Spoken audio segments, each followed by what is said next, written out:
김진주 변호사님, 변호사님이 그 괴물이 될 수는 없겠죠? Hai guys, ketemu lagi di alur cerita drama Korea Vincenzo yang episode ketiga. Jadi ini aku akan replay sedikit akhir dari episode kedua kemarin ya guys. Preman-preman dari N Company kaget guys, soalnya di plaza lagi ada pesta. Vincenzo yang ngadain pakai uang pribadinya guys. Hong Chae-yong makin curiga nih sama Vincenzo. Dalam pesta itu datang juga duta besar Italia untuk Korea. Gimana mau ngerobohin gedung coba kalau di situ ada orang-orang penting guys. Akhirnya anggota N Company pergi dan menunda perobohan plaza. Setelah pesta selesai, Vincenzo mikir nih guys cara menghalangi Bubble biar nggak ngerobohin plaza. Secara nggak mungkin banget kan dia ngadain pesta terus-terusan tiap mau ada perobohan plaza. Lalu pikirannya tertuju pada bahan utama dari obat baru itu guys, RDU 90. Jadi ternyata salah satu bahan yang digunakan adalah koisanik. Yang ternyata zat itu termasuk salah satu jenis narkotika guys. Bahaya banget kan? Pak Hong makin geram nih guys. Kalau obat ini sampai beredar bisa membahayakan generasi muda tentunya. Pak Hong bersikeras bakal menghalangi produksi obat ini dengan cara apapun. Pengacara Hong Chae-yong dimarahi nih guys sama Pak Han soal kaburnya salah satu peneliti farmasi Bubble. Hong Chae-yong berjanji akan membereskan masalah ini dan minta Pak Han sama Bu Choi percaya sama dia.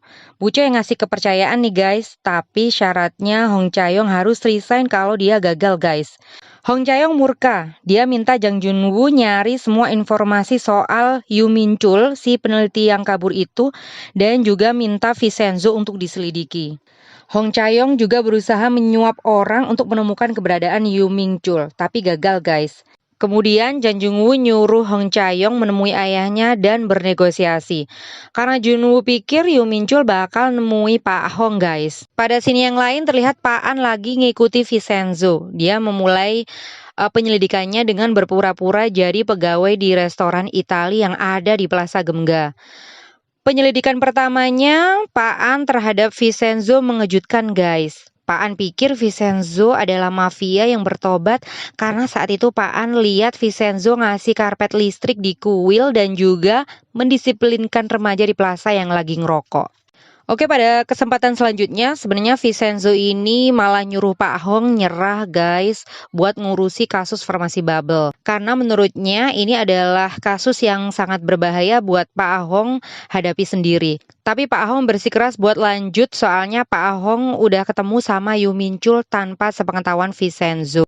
Lalu Pak Hong dapat telepon dari rumah sakit nih guys. Dia dikabari kalau Oh Gyung-ja, ibu Vincenzo dirawat. Pak Hong ngajak Vincenzo jenguk Buja karena ternyata diam-diam Pak Hong tahu kalau Vincenzo adalah anak Buja.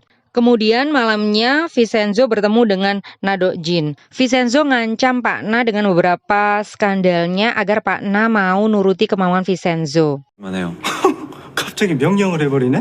첫 번째, 앞으로 2달 동안 금가 프라자가 철거되지 않게 하는 거. 두 번째, 프라자 철거 시 내가 아는 업체가 Akhirnya perubahan Plaza Gemga malam itu dibatalkan atas perintah Pak Na guys. Pak Hong akhirnya nyuruh Hong Chae-yong ke rumahnya. Pak Hong berusaha meyakinkan Hong Chae-yong agar berhenti dan mengalah.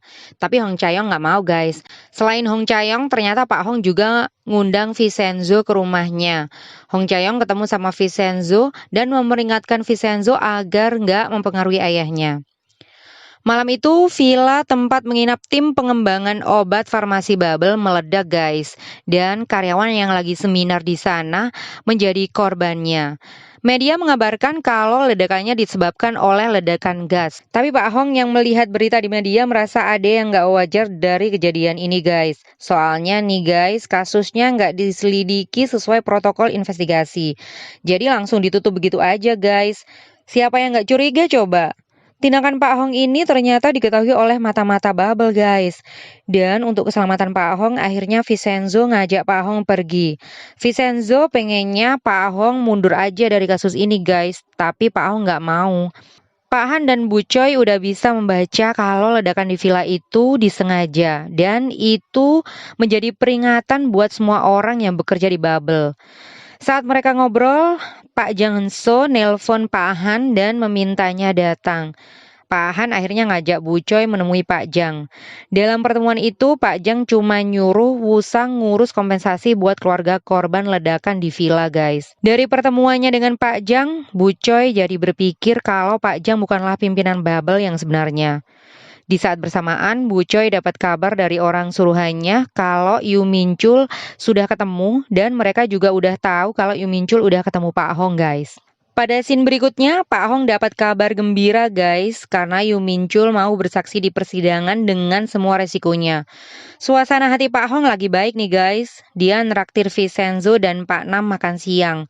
Pas banget tiba-tiba Hong Chae-yong datang dan marah-marah sama Pak Hong karena dia diasingkan di kantornya gara-gara Pak Hong. Ayahnya sendiri yang menjadi lawannya di pengadilan. Mereka bertengkar hebat guys dan akhirnya Hong Chae-yong diusir. Hong Chae-yong bersikap seperti itu karena dia habis dipanggil Bu Choi dan diminta untuk mundur dari semua kasus yang berhubungan dengan grup Bubble guys. Jelas Hong Chae-yong nggak mau guys karena buat dia ini keputusan sepihak. Pindah scene lagi nih guys, Vincenzo mulai fokus lagi nih sama emasnya yang ada di plaza. Dia nggak mau ngulur-ngulur waktu lagi nih guys. Akhirnya dia mutusin buat beli gedung baru untuk bisa ditinggali para penyewa plaza Gemga gratis. Awalnya mereka ragu guys, tapi akhirnya mereka nerima tawaran Vincenzo. Karena kesal, Hong Chae-yong minum sendiri di depan toko guys. Dan dia ketemu Vincenzo yang kebetulan ke situ beli minum. Vincenzo nyuruh Nona Hong untuk datang ke restoran Baby Namdo untuk bergabung makan di sana.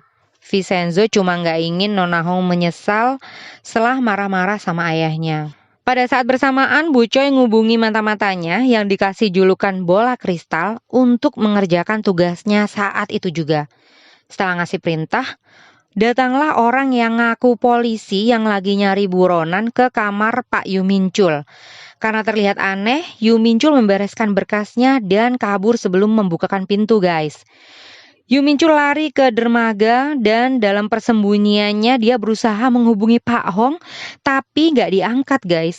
Kebetulan memang waktu itu Pak Hong lagi ngerokok di luar restoran. Vincenzo sebenarnya penasaran guys sama penelpon yang cuma dikasih nama RDU.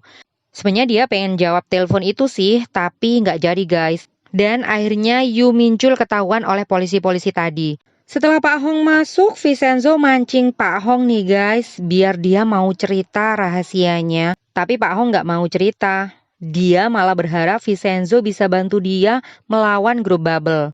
Akhirnya Vincenzo bilang kalau RDU baru aja telepon. Kemudian Pak Hong berusaha telepon balik guys. Tapi pas Pak Hong telepon, ada sebuah mobil yang masuk restoran dan menabrak Pak Hong dan Vincenzo. Apakah kejadian ini ada hubungannya dengan grup Bubble? Kita lihat lanjutannya di episode keempat ya guys. Sampai jumpa.